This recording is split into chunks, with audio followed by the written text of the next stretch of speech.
इसी के साथ मेरा सबसे पहला सवाल होगा कि कैंसर को क्योर करने के लिए आपने अभी एक मॉडल निकाला है, रैबिट टॉर्टॉइज मॉडल। आखिर ये मॉडल क्या है और ये जो दूसरी पैथीज हैं बेसिकली उनसे डिफरेंट कैसे है और लोगों के लिए कैसे बेनिफिशियल है? देखिए, rabbit tortoise model for cancer cure, इसका बहुत ही सिंपल ये है कि दो किरदार हैं हमारे मॉडल में, एक रैबिट और एक टॉर्टॉइज, खरगोश है, कछुआ है, और 4 नियम हैं। ये अगर आप समझ गए तो घर बैठे जो मुझे सुन रहे हैं, आप कोई भी पेशेंट कैंसर का कितना ही बड़ा पेशेंट हो, कितने भी दिक्कत में हो, अपने आप को खुद ही ठीक कर सकते हैं। और ये बाकियों से कैसे अलग है? क्योंकि दुनिया में कोई ऐसी थेरेपी नहीं जो बोलता है कि कैंसर ठीक हो सकता है।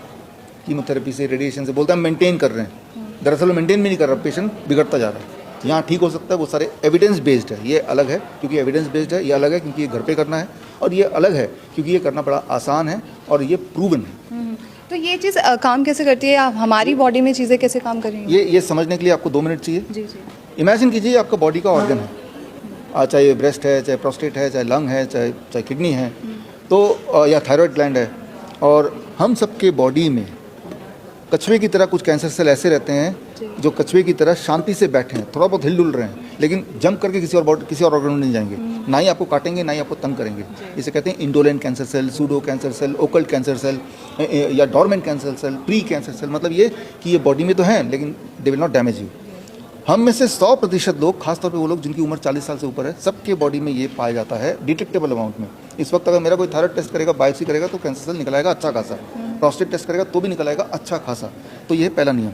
दूसरा नियम कि हम में से कुछ लोगों के बॉडी में एक और तरह का कैंसर सेल होता है, जिसे बोल सकते हैं खरगोश की तरह उनका बिहेवियर, एग्रेसिव कैंसर सेल, जिसका इरादा होता है जंप करके दूसरे ऑर्गन में जाना, हर जगह जंप करके गंदा कर देना, बॉडी को तंग करना, डैमेज करना, ट्यूमर करना, खून को कम कर देना, खरगोश की तरह। दूसरे नियम का एक पार्ट यह है कि मेडिकल साइंस में ऐसा कोई टेक्नोलॉजी नहीं जिससे ये पता चले कि जो कैंसर सेल हमने डायग्नोस किया वो खरगोश की तरह है या टॉर्टॉइज की तरह है।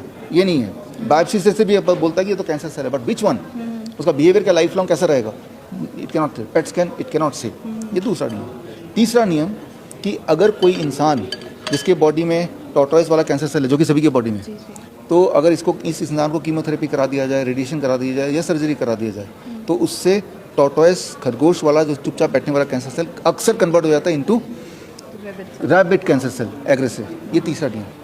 चौथा और आखिरी नियम, अगर जो लोग पेशेंट हैं और उनके बॉडी में ऐसा कैंसर सेल है जो वाकई में उसको दर्द दे रहा है, ट्यूमर ग्रो करा रहा है, तो उस पेशेंट के, यानी कि खरगोश एग्रेसिव कैंसर सेल को ख़त्म करना है, तो एक ही तरीका है, अपने बॉडी का सर्केडियन रिदम यानी कि बॉडी क्लॉक को जैसे आप ठीक कर लेंगे तो ऑटोमेटिकली उस पेशेंट का खरगोश कन्वर्ट हो जाएगा कछुए में। That is rule number 4। अब ये सारे रूल्स कैसे करें और इनके एविडेंसेस